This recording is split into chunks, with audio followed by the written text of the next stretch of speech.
L'area politica è quella di centrosinistra, ma la porta è aperta al dialogo per chiunque condivida gli obiettivi e gli elementi fondanti dell'Associazione Vale, la Costituzione, un europeismo convinto e l'Agenda ONU 2030.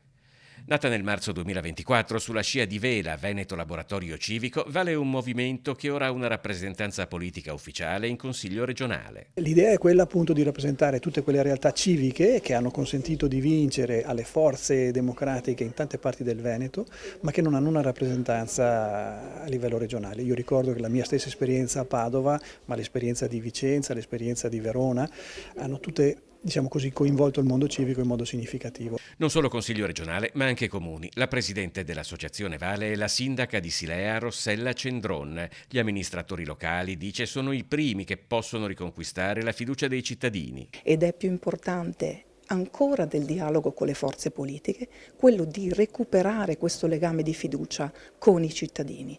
E chi può meglio farlo? Chi ha già raccolto la fiducia dei cittadini nelle amministrazioni locali. Una connessione con gli amministratori locali è un modo per poter avere delle informazioni, ma anche avere delle proposte che possano essere utili in tempi brevi per risolvere problemi reali. La salute è il primo punto fondante del manifesto, con un impegno a difendere e sviluppare la sanità pubblica di prossimità. Manuel Remonato, consigliere comunale a Bassano del Grappa e portavoce di Vale. Noi siamo partiti dalle liste di comunità e quindi siamo partiti dall'essere radicati nel territorio. E il territorio ha una leadership che non è di un solo leader che mette davanti la faccia, ma di tante persone che parlano con la gente, le persone che vivono il territorio. Un dialogo aperto, un dialogo che secondo me può anche cambiare quello che è il baricentro politico di questa regione, con una leadership, mi auguro, diversa già dalle prossime elezioni regionali.